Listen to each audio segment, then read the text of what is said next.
હવે wrong side પર તમે નહીં જતા.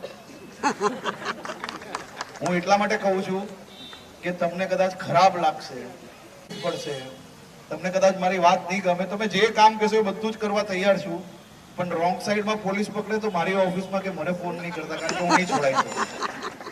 મારું કોઈ માનશે નહીં, કારણ કે મેં એ લોકોને કહ્યું છે કે મારી ઓફિસથી બી ફોન આવે, કોઈ બી ચૂંટાયેલા પ્રતિનિધિનો ફોન આવે, કોઈ બી મોટા સાહેબનો ફોન આવે, કોઈને છોડતા નહીં એકવાર માટે. આપણે રોંગ સાઈડ પર જઈને આપણા પરિવાર માટે ઘાતક નથી બનવાનું.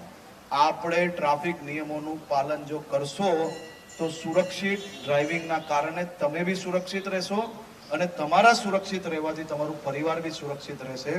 એટલે રોંગ સાઈડની અંદર હવે ચલાન નહીં ફાડશે, હવે ચલાન નહીં ફાડશે. રોંગ સાઈડની અંદર પોલીસ કેસો કરવાના ચાલુ કર્યા છે, એટલે સ્લેટ પકડવી બહુ ભારી પડશે.